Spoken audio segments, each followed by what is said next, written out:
Quem quer ir agora?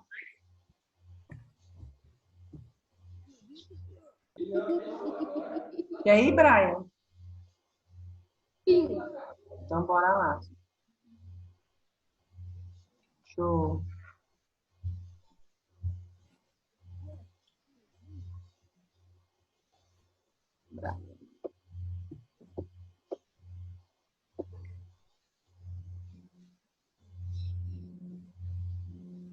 A sua travou. Pronto, pode ir, Brian.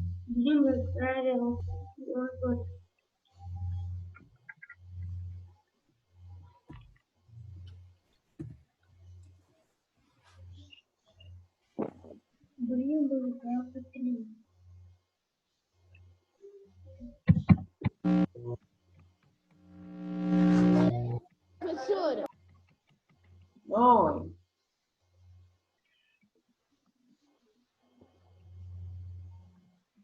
tá vendo, professora? Tá abrindo aqui. Você tá vendo, professora? Tô. Trabalho de história.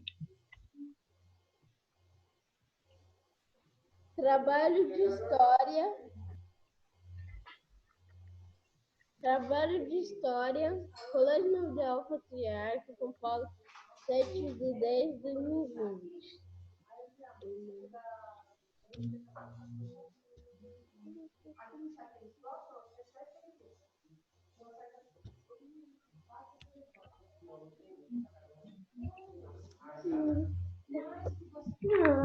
História é a ciência que estuda as ações.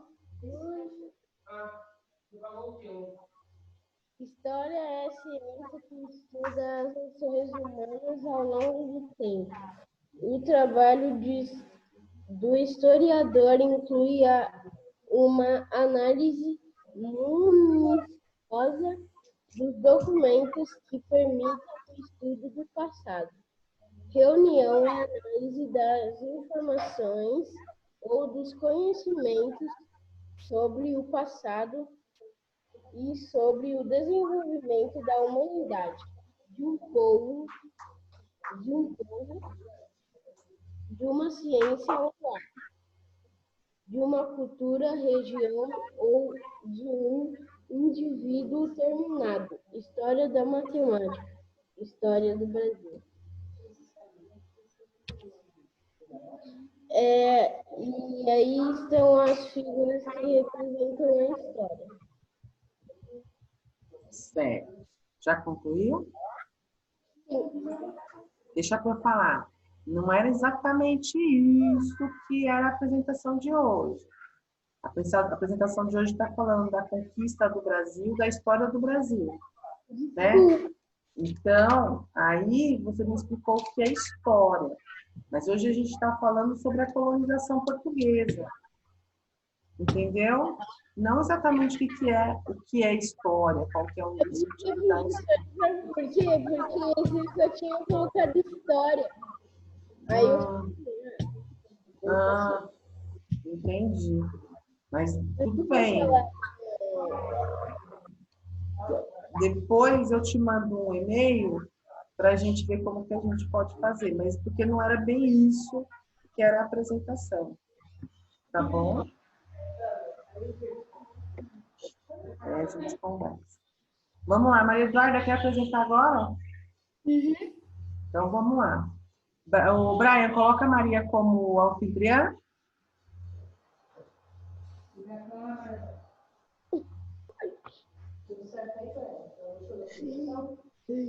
odiou a pergunta.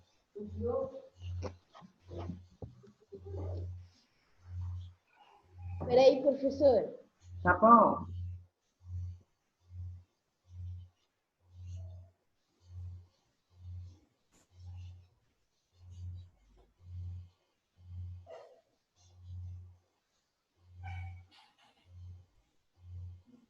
Professora, como que faz para o outro virar anfitrião? Você vai em participantes. Entrou?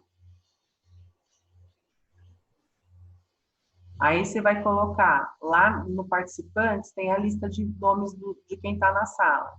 Você vai em Maria Eduarda, clica na Maria Eduarda, vai aparecer um mais do lado aí, você abre esse mais e coloca tornar anfitriã.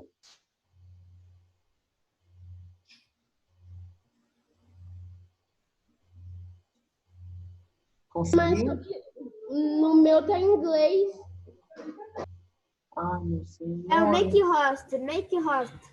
Making house. Isso aí, pronto. Nós temos uma moça quase que poliglota aqui no grupo. Aí, Duda, você já é anfitriã. Tem a Ok. apresentação? Uhum. Pera.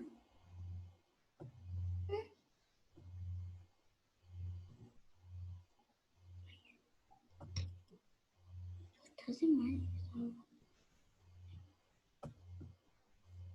Pera.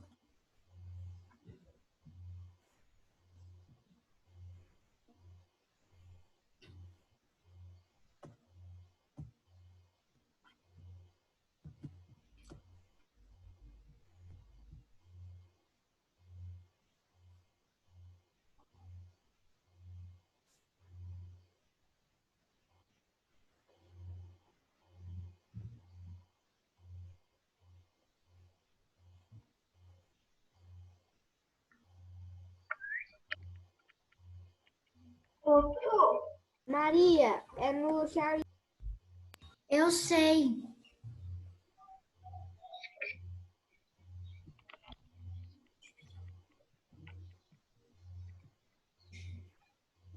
Ô, Pro. E ainda tem a Luísa, a Giovana e a Clarice. A Giovana, eu acho que ela está com algum problema de áudio lá, porque eu não consegui ouvir ela. Pode mandar no meu e-mail, sim, Clarice.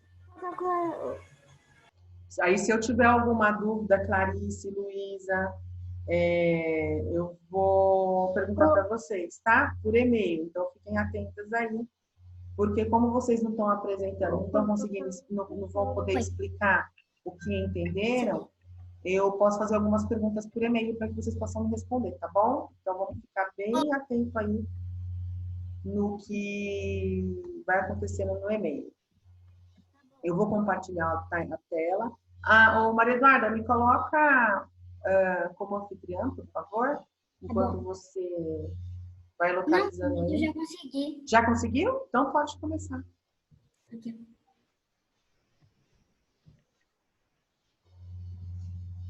Foi? Não, Foi? tá aí. E agora? Foi, Pro? Ainda não abriu nada. Abriu. Só que não dá para enxergar muito bem. Vou ter que aproximar aqui um pouquinho. Se você aproximar, ele vai ficar mais desconfigurado. Tenta diminuir um pouco. É o número de grupos indígenas no Brasil e nos outros países. E o Grupo que você entendeu disso que você pegou? Quê? Do que você entendeu sobre isso que você está mostrando pra gente? Os indígenas, eles moravam no Brasil, aí os portugueses roubaram. Roubaram o quê? Roubaram a terra deles. Não é bem essa palavra, né? Mas continua, o que mais? Eles quase ficaram sem terra, mas aí eles conseguiram se esconder em muitas partes do Brasil. Certo. E até hoje eles estão lá. Entendi. Da sua apresentação seria só esse gráfico? Não, eu ainda tenho algumas fotos de índios. Entendi. Mas a apresentação propriamente dita do conteúdo, o que você ia falar? Dos números de indígenas nos países. Tá, só que isso não é bem também o que estava preparado para a aula de hoje, né? O que eu pedi é que vocês me explicassem como ocorreu a colonização portuguesa no Brasil, como que aconteceu a conquista aqui, né, das coisas. Então, esse quadro ele é interessante para a gente ver numericamente, mas a gente teria que fazer uma comparação com 2020, por exemplo, né? Para que a gente pudesse fazer uma análise. Seria legal, se você tivesse feito isso, ia ser bem bacana. Mas não dá para a gente ler também direitinho, né? Uma Então, pergunta. ah, Na apresentação estava certinho? Foi sobre o conteúdo certo? faltou algumas coisas. Faltou algumas coisas. Então, Dudinha, faz o favor da Pro. O que você tinha para apresentar são fotos, é isso? Fotos exatamente de quê? Dos índios. De índios só. Então, vamos fazer o seguinte. Põe a professora como anfitriã, por favor. E aí eu vou clarificar as ideias. Aí você e o Brian, eu vou também pedir que me enviem depois o que vocês entenderam da apresentação da aula de hoje. Tá bom? Porque como fugiu um pouquinho do tema, só para a gente, vocês tipo, fazem um resuminho do que a gente conversar hoje. Ai, desculpa, que eu vou dar você. A Luísa, a Clarice e a Gi me enviam a apresentação por e-mail, tudo bem? Então, vamos lá. Exatamente, isso que eu falei, Clarice. Então, assim, ó, vai ficar combinado o seguinte. Maria Eduarda e Brian, depois faz para mim um e-mail, não precisa mandar no caderno, pode escrever direto no e-mail. O que foi que entendeu da aula de hoje? A Luísa e a Clarice e a Gi enviam para mim as suas apresentações ou os seus resumos escritos, tá bom? Podemos, então, começar? Só para a gente... deixa eu só mudar a tela aqui. Só para a gente amarrar a nossa aula de hoje, né? Porque o que aconteceu, como vocês, alguns de vocês focaram mais em alguns assuntos do que nos outros, e as apresentações acabaram se completando, né? Então, só para a gente amarrar o que, de fato, estava proposto para a aula de hoje, tá bom?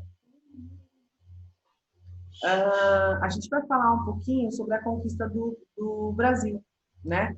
Como vocês já falaram aí, que ela aconteceu em 1500, quando os portugueses chegaram no Brasil pela primeira vez.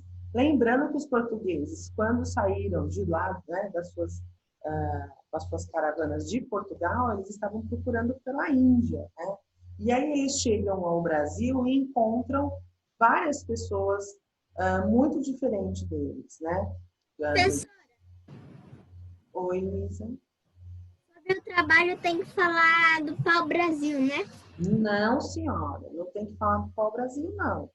É aí que tá. Eu pedi para fazer uma aula invertida deste conteúdo do livro, né? O pau-brasil, ele é um assunto que está dentro, ele é uma parte do que a gente vai falar. Tá certo? Quando eu coloquei lá no Spot, aula invertida, das páginas tal a tal e tal a tal, é que vocês tinham que estudar para a apresentação de hoje. Tá? Como fez o Matheus, como fez a Esther falou só do pau-brasil, mas o pau-brasil estava dentro do assunto. Ficou faltando algumas informações, mas a Esther trouxe informações extra, né, que não estavam propriamente ditas no nosso livro. Ela falou do Tratado de Tordesilhas, ela falou da Espanha, né, da relação de Espanha e Portugal. O Bruno falou da conquista do Brasil. O Bruno falou de tudo um pouquinho. A Sofia também falou de tudo um pouquinho, mas bem resumidinho, né, Sossô? O Brian, e aí, turminha, agora a gente só vai amarrar. Vamos tentar amarrar de maneira que todo mundo possa entender, certo? Então, quando os portugueses chegam aqui, eles se deparam com muitas pessoas diferentes deles, pela cor da pele, pelo que vestiam, pelo que se alimentavam. Houve um choque de culturas, vocês se lembram dessa parte? Quando a gente conversou isso lá no volume 2, certo?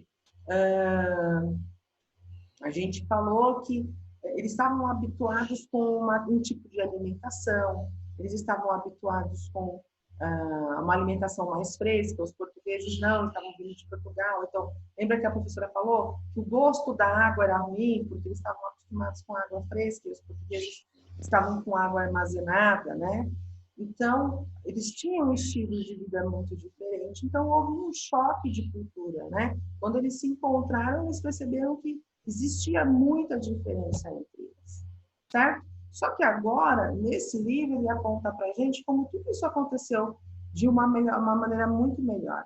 Então, ele fala para a gente que em 1498, o rei de Portugal, que era Dom Manuel, ele convidou, ele nomeou um navegador português chamado Vasco da Gama para comandar uma expedição para chegar até as Índias, né? Ele teria que contornar o continente todo e chegar até as Índias.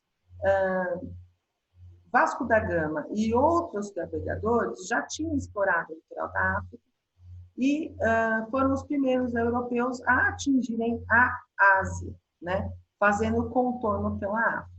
O nosso livro, inclusive, ele traz um mapa. Depois a gente vai ver, tá bom?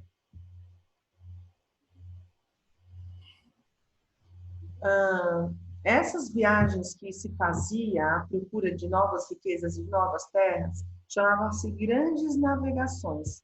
Tá? Aqui no nosso livro está destacado em negrito, certo? Eles tinham o quê? O objetivo de encontrar um caminho através do mar para as Índias, né? E os portugueses pretendiam estabelecer uma parceria comercial, uma relação comercial na Europa com produtos que eles não tinham e que eram muito valorizados, como o cravo, a canela, a pimenta do reino, que eram utilizados tanto para temperar quanto para conservar os alimentos e também para remédios, né? Isso para a gente já não é estranho, porque de ontem a gente falou das plantas, das partes das plantas, então isso até agrega um valor, um maior conhecimento para a gente quando a gente fala desse assunto, né? Mas, alguns anos mais tarde, ele manda Pedro Álvares Cabral repetir a mesma viagem, fazer o mesmo percurso que Vasco da Gama fez.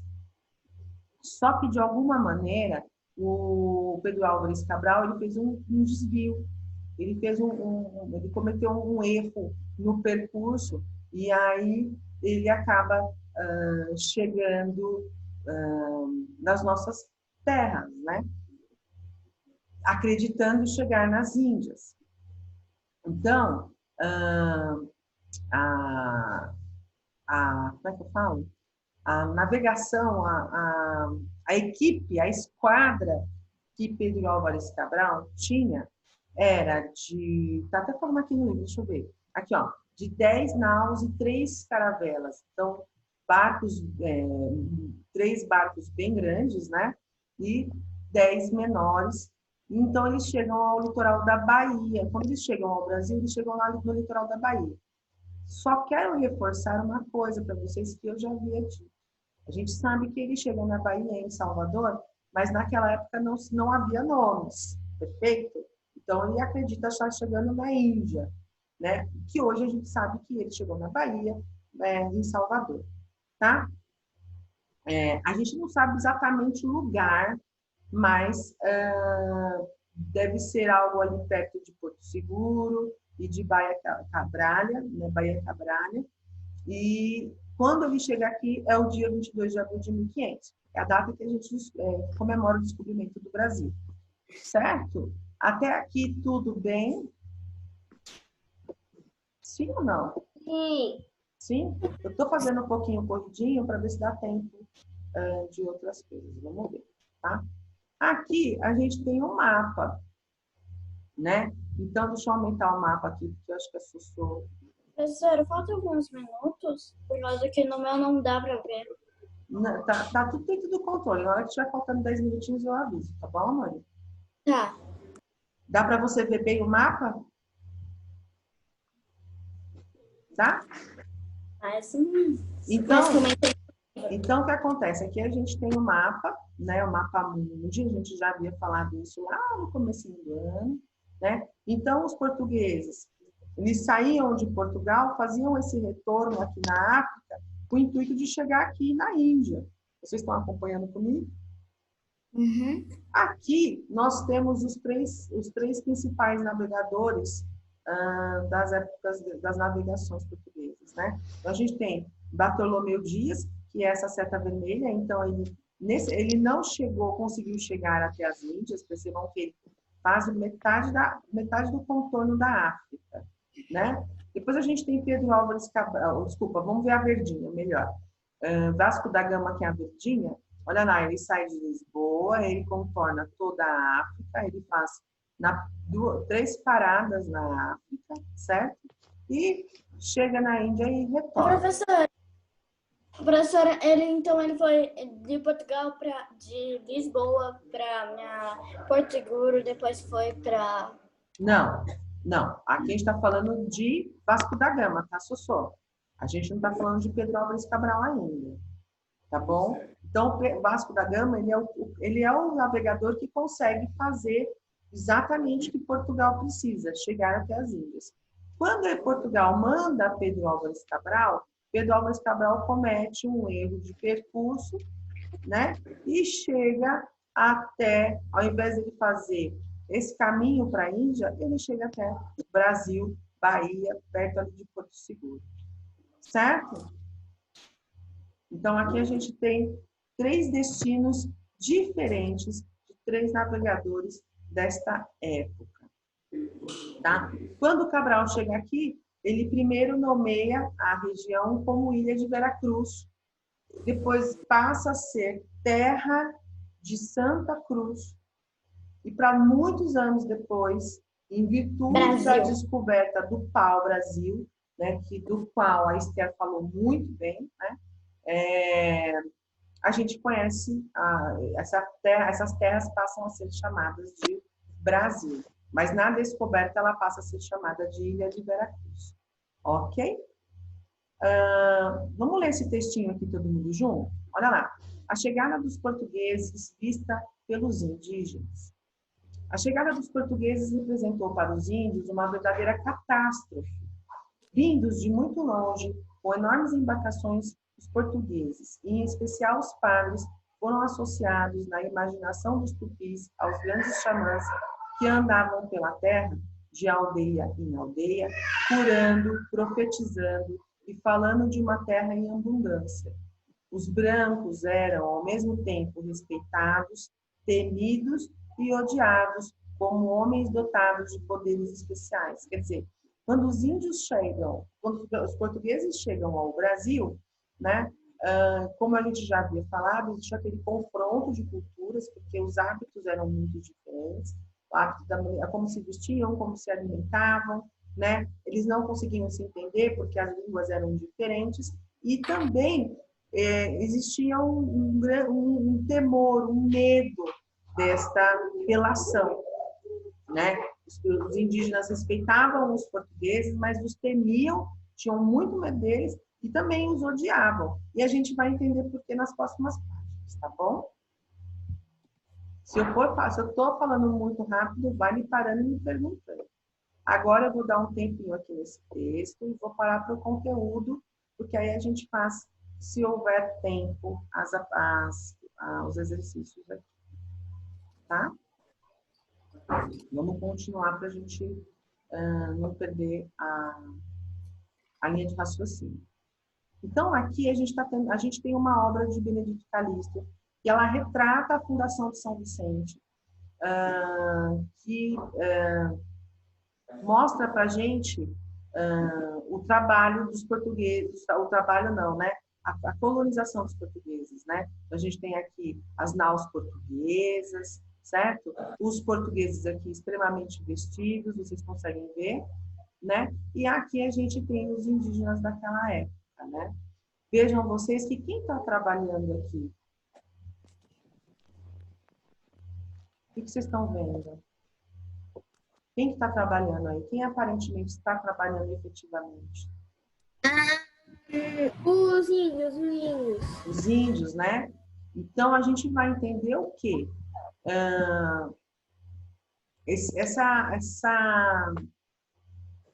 Quando o Brasil ele passa a ser colonizado, começa um processo muito grande de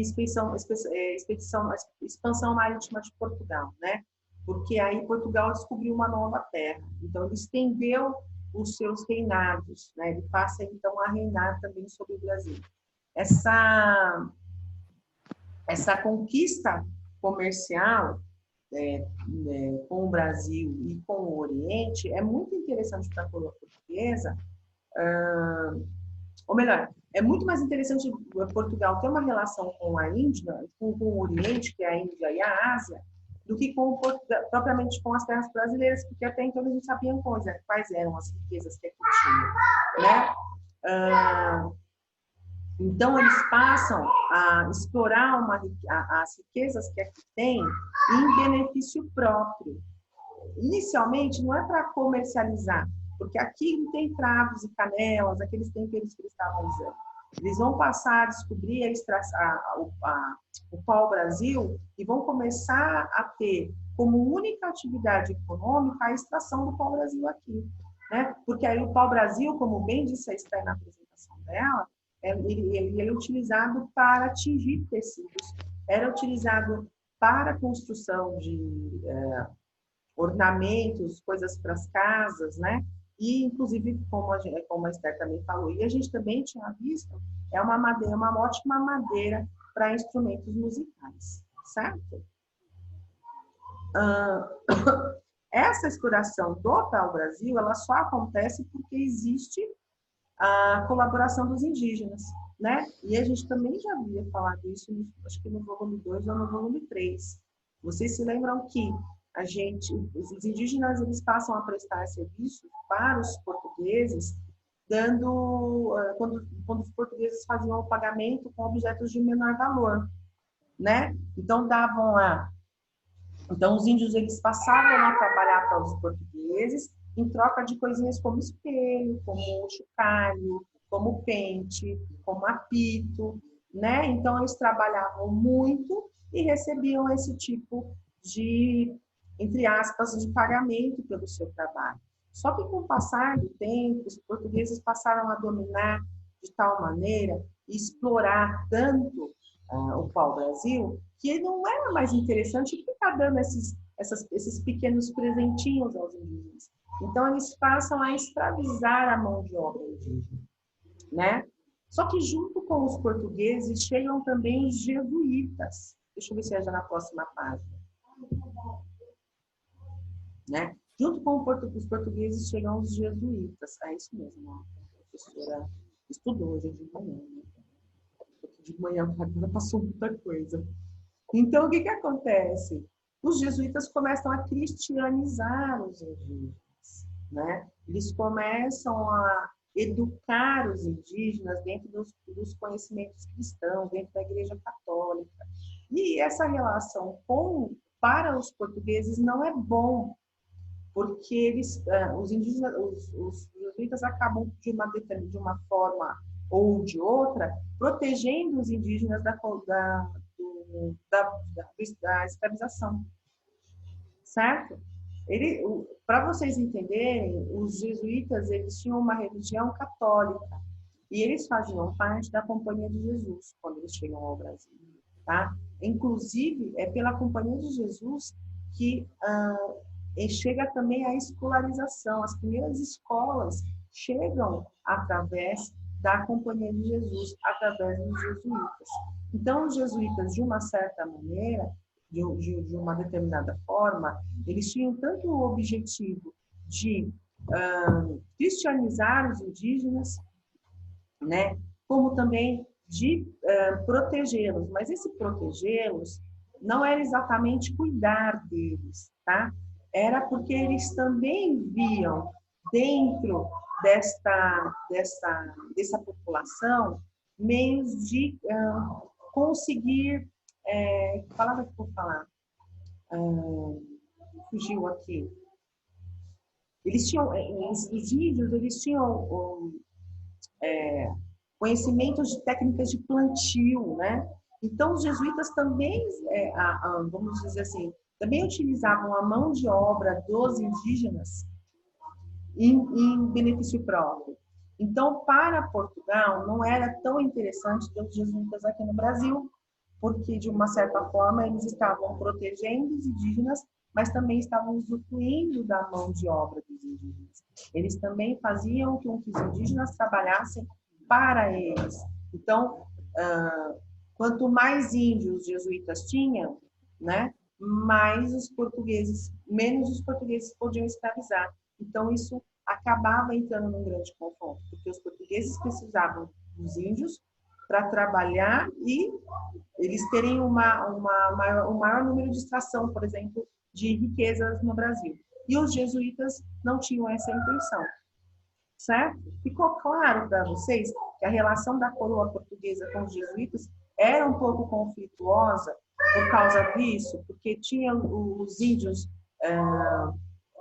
contra e a favor dessa situação? Vocês conseguiram entender o que a professora quis dizer?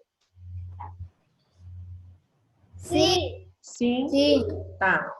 Como eu falei para vocês, os jesuítas, eles trouxeram as primeiras escolas para o Brasil. Então, os jesuítas resolveram também ensinar os índios a ler e escrever. Tá? Alguém falou comigo? Ou foi impressão? Não. Tá bom. Então, para que eles pudessem ensinar os índios a ler e escrever, eles passaram a ensinar também a língua portuguesa, né? E aí os índios começam também a fazer a leitura da Bíblia, né? Com isso, ficou muito mais fácil os jesuítas conseguirem ensinar a religião católica para os índios. O jesuíta mais conhecido desta fase do descobrimento do Brasil, dessa fase da conquista do Brasil, é o padre José de Anchieta. Já ouviram falar do padre José de Anchieta? Ou, por exemplo, ouviram falar da rodovia Anchieta? Não. Faz muito sentido, né? Então, assim, os indígenas, eles não foram os únicos que aprenderam com os jesuítas, tá? À medida que os portugueses chegam ao Brasil, colonizam o Brasil, eles começam a trazer uma parte da população de Portugal, tá? Diz que junto com essa parte dessa população que vem de Portugal, vem também os ladrões de Portugal, né? Vem muita gente que lá não era tão boa para colonizar o Brasil, certo? Com isso, a gente tem nas colônias portuguesas que ficam aqui no Brasil, alguns colégios e uma educação um pouco mais rígida e então os jesuítas passam também, além de ensinar os indígenas, passam também a ensinar os filhos dos colonos nessas pequenas colônias, nesses pequenos colégios. Tá? Tudo bem aqui também? Sim. Sim mesmo? Sim. Alguém ficou com alguma dúvida aqui? Não? Não. Bom, mais tarde, passa-se algum tempo nessa história do que a gente está conversando, e aí os colonos europeus começam a plantar outros tipos de alimentos que também eram cultivados pelos indígenas antes da chegada dos portugueses. Exemplo, milho, a batata, a abóbora, a abobrinha, amendoim, né? Então, eles também começam a plantar nas terras brasileiras. Eles também plantam cana-de-açúcar e café. E aí, essas mudinhas de cana-de-açúcar e de café vêm com eles de Portugal, tá? E aí eles percebem que aqui também a terra é boa e apropriada para se cultivar esse tipo de muda, certo? Esses colonos que vieram para cá com essas mudinhas transformam-se em grandes fazendeiros da época, tá? E eles passam a vender o que produzem para a Europa, para Itália, para Portugal e Espanha, tá? Esses primeiros fazendeiros que chegaram ao Brasil também escravizaram indígenas para que eles pudessem trabalhar como escravos nas fazendas de cana-de-açúcar e de café. Tá? Então, vejam, a gente tem um primeiro momento de choque de culturas, né, entre os portugueses e os índios, os indígenas, Depois a gente passa a ter a relação conflituosa dos portugueses com os jesuítas e os indígenas. E aí, num outro momento, a gente vê que tudo envolvendo o comércio de produtos produzidos aqui, vocês perceberam, né? E aí, depois, num outro momento, os grandes fazendeiros também escravizando os indígenas. Essas três ações que aconteceram na conquista do Brasil, né? Do que a gente está conversando agora, faz com que muitas lutas aconteçam e que muitos indígenas percam sua vida, né? Por conta dessa relação de escravização, que mais tarde também vai acontecer com os africanos. Aqui também ficou claro? Alguém, por favor, fale, senão eu vou pôr o grilo para cantar. Cri, cri, cri, cri, cri, cri. Então, tá bom. Ó, falta menos de 1 minuto. A gente encerra esse link e retorna para a gente concluir aqui, tá bom?